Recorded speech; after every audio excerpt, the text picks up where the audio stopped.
And with that, I think we will go on to our next call. It is Omega Weapon, for he, him from New York, falsifying God, and if can existence exist absence of space-time? Referring some of Dr. Blitz's videos. So I'm not quite sure if I explained that correctly. It's not written maybe quite right, but hey, Omega Weapon, how you doing? Hey, Kelley. Hey, Dr. Blitz. How are you guys? I'm doing great. I inadvertently tried to give myself a Heidelberg scar while shaving today, but other than that, I'm doing okay. I love the tie, too, by the way. It's a great tie. Thanks. So, to make my question more concise, basically, Dr. Blitz, I've listened to you for quite a while now, and I've heard a couple of conversations you've had with presuppositionalists in particular, and it's about does the definition of God, either of classical theism, make any sense?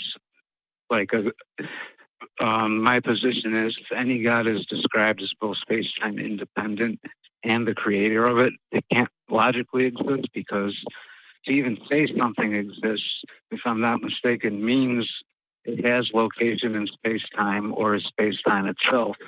And creation and causation requires space-time in order to happen in the first place. So I just wanted to see if you agree with those premises and go from there. I mean, generally speaking, like, I'm with you on that. Like, when I'm thinking about a thing that exists, I'm thinking about a thing in a place at a time. But of course, the theist, classical or otherwise, is going to say, but there's another type of existence, which is some non-spatio-temporal existence that you might call, like, I don't know, metaphysical existence. And I don't know what that means, but, you know, that argument won't bite for anybody who actually believes that stuff. Yeah, and I was just wondering, like, because even, you know, atheists and theists included, we always necessarily have to reference space and time to identify extant things in the first place. So how would it be even identifiable if it's metaphysical? I mean, yeah, I don't get it either, but, you know, we got to talk to people where they sit, right? Yeah. Sometimes that's the only way that they can understand it, is we talk to them, we talk at them from that angle, right? Yeah, it's a bit troublesome, right? Because I don't know what the answer is, but there is a mode of thinking that allows you to think that there are things that are not spatio-temporal. And perhaps that's quite normal. Perhaps that's quite normal for humans to do that. But I don't have that mode of thinking. I don't even know what that means. So when having these conversations, you just have to try to put yourself in their shoe and try to understand what they're thinking. And, you know, it's tricky. Yeah.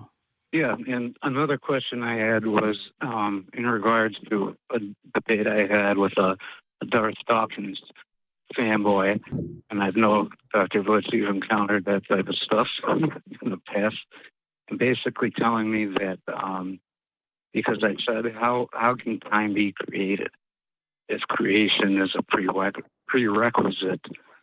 I mean, if time is a prerequisite for the act of creation. And talk to me about something called, which William Lane Craig supports, called simultaneous causation. And I was thinking about it, I'm like, well, what does simultaneous means at the same time?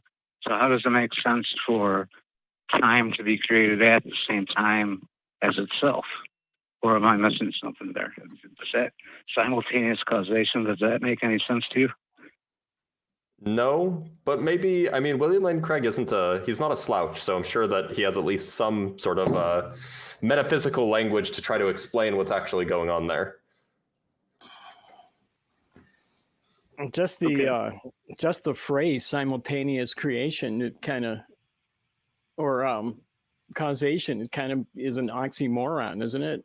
seems weird, Yeah. but my understanding is that some philosophers take it seriously, and these aren't like just theist philosophers. I don't understand it, but maybe there is some way to make sense of it. People try to make sense of Zeno's paradox, so there you go. That's fair. Okay. Well, that's basically all I had. I didn't want to take too much of your time if there's theists on the line. But thanks very much for taking my call and answering some of my questions and ideas. Well, I Yeah, of appreciate course. you calling in.